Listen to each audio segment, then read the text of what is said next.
Hello and welcome to my class. இன்றைக்கி நம்ம பார்க்க போகிறது த ரேட் ட்ராப். இதை எழுதினது செல்மா லாகர்லாஃப். இதோட ஸ்வீடிஷ் ப்ரொனன்சியேஷன் நமக்கெல்லாம் சரியாகவே வராது, அதனால் நாம் இதை லாகர்லாஃப்னே சொல்லிடலாம். இவங்க லிட்ரேச்சருக்காக நோபல் ப்ரைஸ் வாங்கிய ஃபர்ஸ்ட் உமன். அப்படிப்பட்ட ரொம்ப முக்கியமான ஒரு உமன் ரைட்டரோட கதையை இப்போ நாம் படிக்க போகிறோம். Once upon a time, there was a man who went around selling small rat traps of wire. ரொம்ப காலத்துக்கு முன்னாடி ஒருத்தன் இருந்தான். அவன் சின்ன சின்ன ரேட் ட்ராப்ஸ், அதாவது எலி பொறிகள்லாம் இருக்கும்ல, எலி பிடிக்கிறதுக்கு பொறி நம்ம ஊர்லலாம் இருக்கும், அதெல்லாம் செஞ்சு விற்றுட்ருந்தான். அந்த ரேட் ட்ராப் எதில் செஞ்சதுன்னா வயரில் செஞ்சது. He made them himself. அவனே அதை செஞ்சான். at odd moments. அதுக்குன்னு ஒரு தனி நேரம்லாம் கிடைக்காது. கண்ட நேரத்துலலாம் அதை உட்காந்து அவன் செஞ்சிட்ருப்பான். From materials he got by begging in the stores or at the big farms. அதற்கு தேவையான பொருட்கள் வயரில் தான் அது செஞ்சுருக்கான். அதை கூட அவன் பெக்கிங் அப்படின்னா பிச்சை எடுத்து, பெரிய பெரிய கடைகள்லாம் போய் பிச்சை எடுப்பான். பெரிய பெரிய ஃபார்ம்லலாம் போய் பிச்சை எடுத்து அந்த மெட்டீரியலெல்லாம் எடுத்துகிட்டு வந்து அவன் ஆட் மோமெண்ட்ஸில் அந்த எலி பொறிகள் ரேட் ட்ராப்ஸ் எல்லாம் செய்வான்.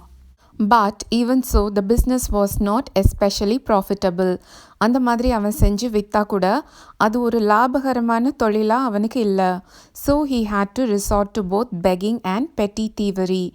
அதனால் அவன் பிச்சை எடுப்பான். அது போக பெட்டி தீவரி அப்படின்னா சின்ன சின்ன திருட்டு வேலையெல்லாம் செய்வான். to keep body and soul together. Body and soul together ஒரு இடியம். அப்படின்னா அவன் உயிரோடு இருக்கிறதுக்கு தேவையான எல்லாத்தையும் அவன் செஞ்சான். Even so his clothes were in rags.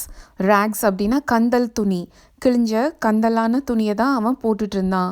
His cheeks were sunken. அவன் கண்ணெல்லாம் உள்ளே போயிருந்தது. சரியான சாப்பாடு இல்லைன்னா அந்த மாதிரி ஆகும்ல. And hunger gleamed in his eyes. அவனோட கண்ணிலேயே பசி தெரிஞ்சது. No one can imagine how sad and monotonous life can appear to such a vagabond. அவனுடைய வாழ்க்கை எவ்வளோ சோகமாகவும் மொனாட்டனஸாகவும் இருந்ததுன்றதை நம்மளால் இமேஜின் பண்ணி பார்க்கவே முடியாது.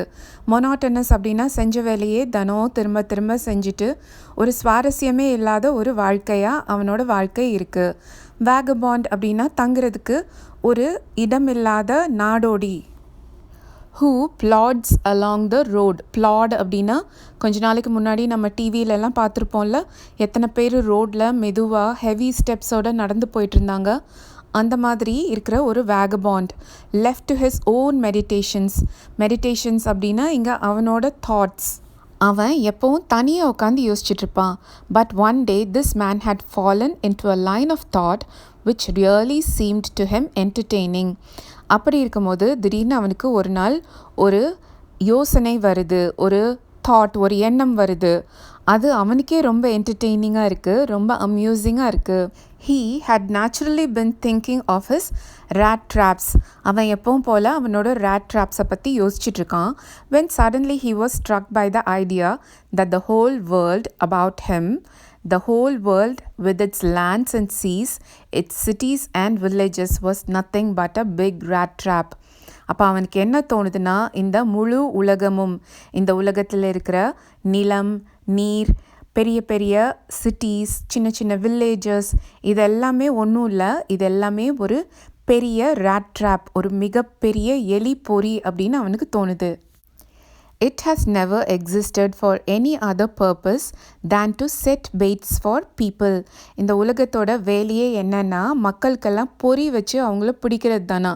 பெய்ட்ஸ் அப்படின்னா எலி பிடிக்கிறதுக்கு அந்த எலி பொறிக்குள்ளே ஏதாவது ஒரு சாப்பாடு வைப்போம்ல, அதை அட்ராக்ட் பண்ணுறதுக்கு, அதுதான் bait. It offered riches and joys. இந்த உலகம் அந்த பொரியில் வைக்கிற அந்த சாப்பாடு மாதிரி என்ன கொடுக்குதுன்னா ரிச்சஸ், அதாவது பணம், காசு, அந்த மாதிரி விஷயங்கள். ஜாய்ஸ் இல்லைன்னா சந்தோஷம். இதை நீங்கள் செஞ்சீங்கன்னா உங்களுக்கு சந்தோஷம் கிடைக்கும். ஷெல்டர், வீடு, அண்ட் ஃபுட், சாப்பாடு. Heat and clothing. ஹீட் அப்படின்னா நமக்கு ஒரு நல்ல ஷெல்டர் இருந்தால் நம்ம கோல்டுலேருந்து நம்மளை ப்ரொடெக்ட் பண்ணிக்கலாம். அப்புறம் நல்ல dress. Exactly as the rat trap offered cheese and pork. எப்படி ஒரு ரேட் ட்ராப்குள்ளே சீஸ் இல்லைன்னா போர்க் வச்சு அந்த எலியை அட்ராக்ட் பண்ணுறாங்களோ, அதே மாதிரி இதெல்லாம் வச்சு இந்த உலகம் அவங்களெல்லாம் டெம்ப்ட் பண்ணுது. And as soon as anyone let himself be tempted to touch the bait, it closed in on him and then everything came to an end. இதெல்லாம் பார்த்து ஏமாந்து போய் யாராவது மக்கள் பக்கத்தில் போனாங்கன்னா அந்த பொறிக்குள்ளே அவங்க மாட்டிக்க வேண்டியது தான். போர்க் அப்படின்னா பிக் மீட். நம்ம ஊர்லெல்லாம் பொறிக்குள்ளே மசால் வடை தான் வைப்பாங்க. அதை பார்த்து தான் எலிலாம் வந்து சாப்பிடும். ஆனால் இது ஃபாரினில் நடக்கிற கதை அப்படின்றதுனால அங்கே சீஸும் போர்க்கும் வைக்கிறாங்க. The world had of course never been very kind to him. இப்போ அவன் யோசிச்சான் இல்லையா, அந்த riches, joy, shelter, food, heat, clothing இது எதுவுமே அவனுக்கு இது வரைக்கும் கிடைச்சதே இல்லை. So it gave him unwanted joy to think ill of it in this way. அவனுக்கு கிடைக்காததெல்லாம் மற்றவங்களுக்கு கிடைக்கிறதுனால இந்த உலகத்தை பற்றி ரொம்ப மோசமாக நினச்சி அதில் ஒரு சந்தோஷம் அவனுக்கு கிடைக்குது. It became a cherished pastime of his during many dreary ploddings to think of people he knew who had let themselves be caught in the dangerous snare and of others who were still circling around the bait. So இது கிடைச்சவங்கள பற்றிலாம் அவன் என்ன நினைக்கிறான்னா, அவங்கெல்லாம் அந்த எலி பொறிக்குள்ளே போய் ஏற்கனவே மாட்டிக்கிட்டாங்க, மற்றவங்களாம் அதை சுற்றி சுற்றி வந்துட்டுருக்காங்க, அவங்கெல்லாம் எப்போ போய் மாட்டுவாங்களோ தெரியல அப்படின்னு அவன் ரொம்ப தூரம் நடந்து போவான் இல்லையா, அப்போல்லாம் யோசிச்சுட்டே போகிறான். அன்வாண்டட் அப்படின்னா அன்யூஷுவல். அது அவனுக்கு ஒரு வித்தியாசமான சந்தோஷத்தை கொடுக்குது. இந்த மாதிரி நினைக்கிறது அவனுக்கு ரொம்ப பிடிச்சிருக்கு. அது ஒரு செரிஷ்ட் பாஸ் டைம். அது அவனுக்கு ரொம்ப என்டர்டெய்னிங்காக இருக்குது. டேஞ்சரஸ் ஸ்னேர் அப்படின்னா ஒரு ஆபத்தான பொறி. அதில் போய் அவங்க மாட்டிக்கிட்டாங்க, ஒரு வலையில் போய் மற்றவங்கெல்லாம் மாட்டிக்கிட்டாங்க அப்படின்னு அவன் நினைக்கிறான். இது வந்து சீச்சி இந்த பழம் புளிக்கும் அப்படின்னு சொல்கிற மாதிரி. அவனுக்கு இதெல்லாம் கிடைக்காததுனால அது கிடைச்சவங்கெல்லாம் ஒரு வலையில் மாட்டிகிட்டு இருக்க மாதிரி அவனுக்கு தெரியுது. அவன் அந்த மாதிரி கற்பனை பண்ணிக்கிறான். One dark evening, as he was trudging along the road, he caught sight of a little grey cottage by the roadside. ஒரு நாள் சாயங்காலம் இருட்டினதுக்கப்புறம் அவன் நடந்து போயிட்டுருக்கான். ட்ரட்ஜிங் அப்படின்னா to walk in a laborious heavy footed way. அப்போ அவனுக்கு ரோட் ஓரமாக ஒரு சின்ன கிரே கலர் காட்டேஜ் தெரியுது. காட்டேஜ் அப்படின்னா ஒரு சின்ன சாதாரண வீடு. And he knocked on the door to ask shelter for the night. அவன் ஒன்றும் யோசிக்காமல் அந்த வீட்டு கதவை போய் தட்டுறான். அங்கே நைட்டு தங்கிக்கிறதுக்கு அனுமதியும் கேட்குறான். நார் வாஸ் ஹி ரெஃப்யூஸ்ட். அந்த வீட்டில் இருந்தவங்க ரெஃப்யூஸ் பண்ணலை, மறுக்கலை. Instead of the sour faces which ordinarily met him. இங்கே சவர் ஃபேஸ் அப்படின்னா அவன் யார்கிட்ட போய் பேசினாலும் அவங்க முகத்தை ஒரு மாதிரி வச்சுட்டே பேசுவாங்க. விச் ஆர்டினரிலி மெட் ஹிம், அந்த மாதிரி தான் எப்போவுமே நடக்கும். The owner, who was an old man without wife or child. ஆனால் இந்த காட்டேஜில் இருக்கவர் ஒரு ஓல்டு மேன். அவரோட ஒய்ஃபும் இல்லை, அவருக்கு குழந்தைங்களும் இல்லை. was happy to get someone to talk to in his loneliness. அவர் அந்த வீட்டில் தனியாக இருக்கார். அதனால் அந்த வீட்டுக்கு யாரோ வந்திருக்காங்க, அவருக்கு பேச்சு துணைக்கு யாரோ கிடச்சிருக்காங்க அப்படின்றதுனால அவர் ரொம்ப சந்தோஷப்படுறாரு. Immediately he put the porridge pot on the fire and gave him supper. இவனை பார்த்தோன்னே அந்த ஓல்டு மேன் பாரிட்ஜ் பாட்டை அடுப்பில் வைக்கிறாரு. பாரிட்ஜ் பாட் அப்படின்னா கஞ்சி வைக்கிற பானை. அதில் கஞ்சி ரெடி பண்ணி அவனுக்கு கொடுக்குறாரு. சப்பர்ன்றது நைட்டு சாப்பிட்ற சாப்பாடு. Then he carved off such a big slice from his tobacco roll that it was enough both for the stranger's pipe and his own. Porridge குடித்ததுக்கப்புறம் அந்த ஓல்டு மேன் என்ன பண்ணுறாருன்னா, டொபாக்கோ ரோல், டொபாக்கோனா புகையிலை, பைப்புலலாம் அந்த புகையிலையை நிறச்சி அதில் தீ வச்சு சிகரெட் மாதிரி குடிப்பாங்க அந்த காலத்தில். அவங்க எல்லாருக்கும் தெரியும் அது உடம்புக்கு ரொம்ப கெடுதலான விஷயம். ஆனால் அந்த காலத்தில் அது ஒரு பழக்கமாக இருந்தது. அதை செய்கிறாங்க. அவர் எவ்வளோ டொபாக்கோ எடுக்கிறாருன்னா அது அவரோட பைப்புக்கு போக அந்த ஸ்ட்ரேஞ்சரோட பைப்புக்கும் தேவையான அளவுக்கு அதிகமாகவே எடுக்கிறாரு. Finally, he got out an old pack of cards and played Majolus with his guest until bedtime. அதுக்கப்புறம் அவங்க 2 பேரும் சேர்ந்து சீட்டு விளையாடுறாங்க. மெஜோலஸ் அப்படின்றது ஒரு game. The old man was just as generous with his confidences as with his porridge and tobacco. அவர் எப்படி அவனுக்கு கஞ்சி கொடுக்கறதுலையும் அந்த டொபாக்கோ கொடுக்கறதுலையும் ரொம்ப தாராளமாக இருந்தாரோ, அதே மாதிரி அவரை பற்றின சொந்த விஷயங்கள் கான்ஃபிடென்சஸ் பற்றி சொல்கிறதுலையும் ரொம்ப தாராளமாக எல்லாத்தையும் சொல்கிறாரு. The guest was informed at once that in his days of prosperity, his host had been a crofter at Ramho Iron Works and had worked on the land. Guest அப்படிங்கிறது இந்த வேகபாண்ட், ஹோஸ்ட் அந்த ஓல்டு மேன். அவர் என்ன சொல்கிறாருன்னா, ராம்ஹோ iron works அப்படிங்கிற இடத்துல வேலை பார்த்துருக்காரு. ராம்ஹோ அப்படிங்கிறது ஸ்வீடனில் இருக்க ஒரு வில்லேஜோட பேர். அங்கே இருக்கிற அயர்ன் மில்லில் அவர் வேலை பார்த்துருக்காரு. அவர் ஒரு கிராஃப்டராக இருந்திருக்காரு. கிராஃப்டர் அப்படின்னா லேண்டில் வேலை பார்க்குறவங்க தான். அவங்க அயர்ன் மில்லில் வேலை பார்த்தாலும் அவருக்கு அயர்ன் மில்லுக்கு உள்ள வேலை கிடையாது. அங்கே இருக்க லேண்டில் தான் வேலை பார்த்துருக்காரு. அது போக அவர் அந்த ஏரியாவை சேர்ந்தவர். இப்போது அவரால் காலையில் போய் முன்ன மாதிரி வேலையெல்லாம் பார்க்க முடியல. இப்போ அவருக்கு ஒரு மாடு இருக்குது. அந்த மாட்டுலேருந்து வர்ற வருமானத்தை வச்சு தான் அவர் வாழ்ந்துட்டுருக்காரு. It was his cow which supported him. Yes, that bossy was extraordinary. அந்த மாடு ஒன்றும் சாதாரண மாடு கிடையாது. She could give milk for the creamery every day.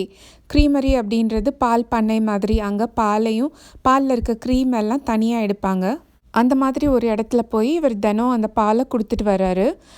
And last month he had received all the 30 kroner in payment. போன மாதம் மட்டும் அவருக்கு 30 kroner கிடச்சிருக்கு. Krona அப்படிங்கிறது Swedish money.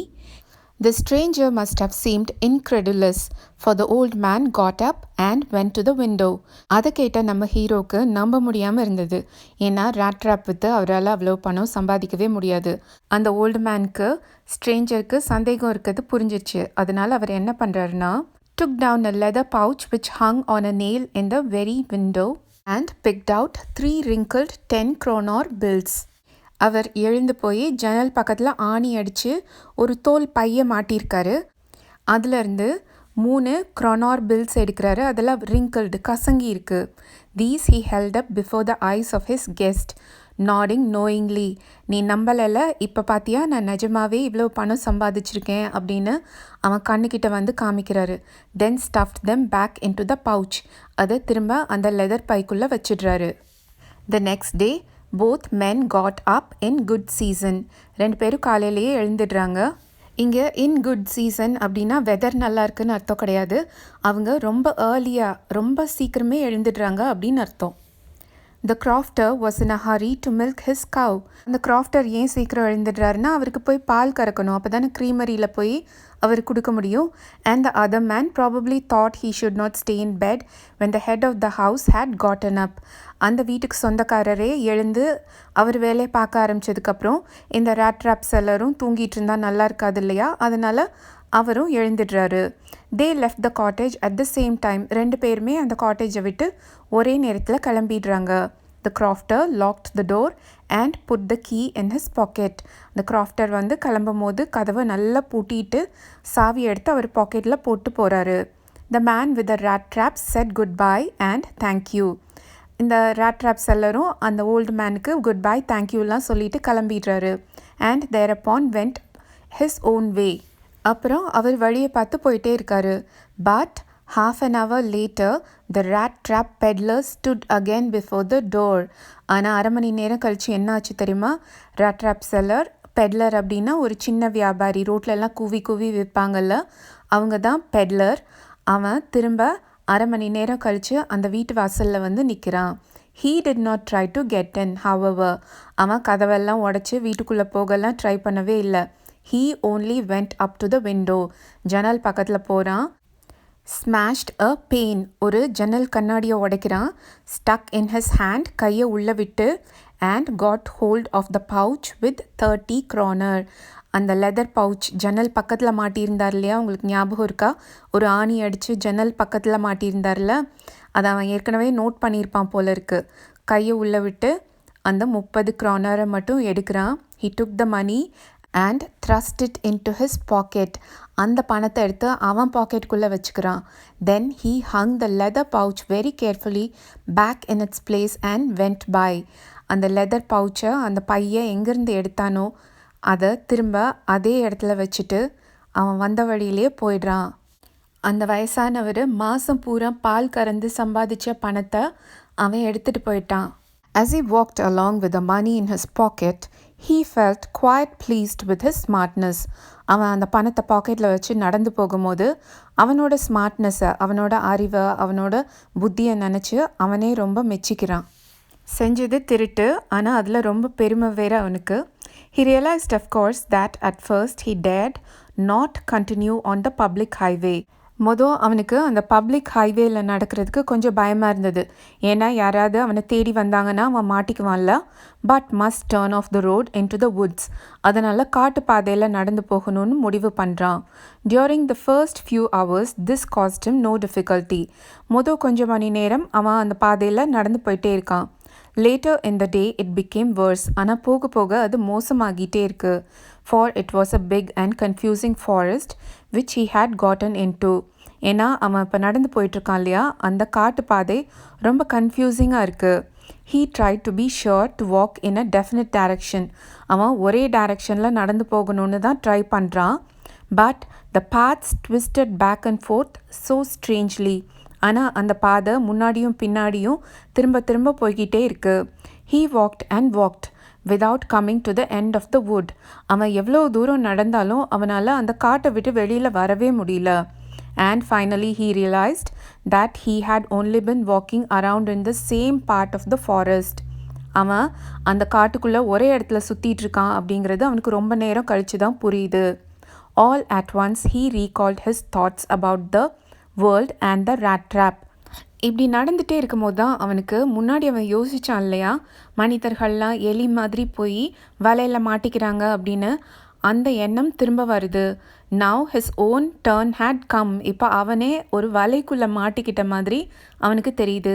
He had let himself be fooled by a bait and had been caught. இப்போது அந்த எலி பொறிக்குள்ளே பணம் இருந்த மாதிரியும் அதை பார்த்து ஆசைப்பட்டு இவன் அதை எடுக்க போய் அந்த எலி பொறிக்குள்ளே மாட்டிக்கிட்ட மாதிரியும் அவனுக்கு தோணுது. The whole forest, with its trunks and branches, its thickets and fallen logs, closed in upon him like an impenetrable prison from which he could never escape. Trunks அப்படின்னா மரத்தோட அந்த தண்டு பகுதி, அப்புறம் அதோட branches. thicketsனா புதர் மாதிரி மண்டி இருக்க செடிகள். logs அப்படின்னா கீழே விழுந்திருக்க மரங்கள். இதெல்லாம் சேர்ந்து யாருமே தப்பிச்சு போக முடியாத ஒரு சிறை மாதிரி அவனுக்கு தோணுது.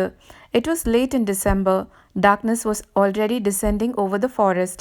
இப்போ அந்த கதை நடந்துட்டுருக்க டைம் பார்த்திங்கன்னா டிசம்பர். இந்த டைமில் டேஸ் எல்லாம் ரொம்ப ஷார்ட்டாக இருக்கும். 4 மணி 5 மணிக்கெல்லாம் இருட்ட ஆரம்பிச்சிடும். அதுவும் இந்த மாதிரி அடர்ந்த காடெல்லாம் ரொம்ப டார்க் ஆகிடும். This increase the danger. இருட்டிடுச்சுன்னா காட்டுக்குள்ளே இருக்கிறது டேஞ்சர் தானே. And increased also his gloom and despair. இப்படியே இருட்டிகிட்டே இருக்குது, தப்பிச்சும் போக முடியல அப்படின்றது அவனுக்கு ஒரு மாதிரி சோகமாக்கிடுது அவனை. க்ளூம் அப்படின்னா சேட்னஸ், டெஸ்பேர் அப்படின்னா லாஸ் ஆஃப் ஹோப். அவனுக்கு இந்த இடத்த விட்டு தப்பிச்சு போவோம் அப்படின்ற நம்பிக்கையே இல்லாமல் ஆயிடுது. Finally he saw no way out. அவனால் வெளியில் போகவே முடியாதுன்னு அவனுக்கு புரிஞ்சிடுச்சு. And sank down on the ground. தரையில் உட்காந்துடுறான். Tired to death. காலையிலேருந்து நடந்து அவன் ரொம்ப டயர்டாக இருக்கான். அந்த டயர்ட்னஸில் அவன் செத்தே போயிடுவான்ற அளவுக்கு அவன் டயர்டாக இருக்கான். அப்படி ஃபீல் பண்ணுறான் அவன். Thinking that his last moment had come.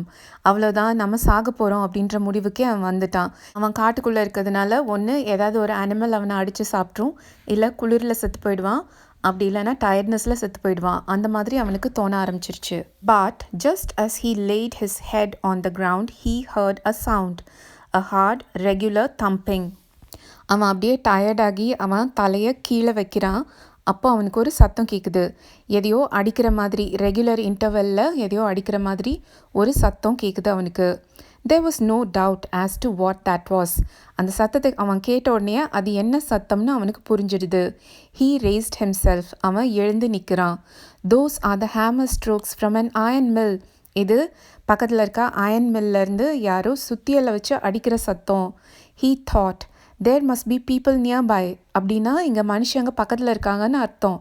He summoned all his strength, got up and staggered in the direction of the sound. அவனோட முழு பலத்தையும் உபயோகப்படுத்தி எந்திரிச்சு நின்று, ஸ்டாகர்ட் அப்படின்னா நடக்கவே முடியாமல் தடுமாறி நடப்போம்ல, அதான் staggering. in the direction of the sound. அவனுக்கு அந்த சுத்தியல் சத்தம், அடிக்கிற சத்தம் எங்கேருந்து கேட்டதோ அந்த திசையை நோக்கி நடந்து போயிட்டே இருக்கான். அதுக்கப்புறம் என்னாச்சு அப்படின்றத நாம் அடுத்த பார்ட்டில் பார்க்கலாம். அதோட லிங்க்கை நான் டெஸ்கிரிப்ஷன் பாக்ஸில் கொடுக்குறேன். கண்டிப்பாக மறக்காமல் பாருங்கள். ஏன்னா அதில் அயன் இண்டஸ்ட்ரி பற்றி, அதில் யூஸ் பண்ணுற டெர்மினாலஜிஸ் பற்றியெல்லாம் நிறைய இருக்குது. கொஞ்சம் டிஃபிகல்ட்டாக இருக்கும். அதனால் கண்டிப்பாக அடுத்த பார்ட்டையும் பாருங்கள். For more such videos, hit the subscribe button, keep the bell icon on, like the video and share the video with your classmates and friends. See you in next class.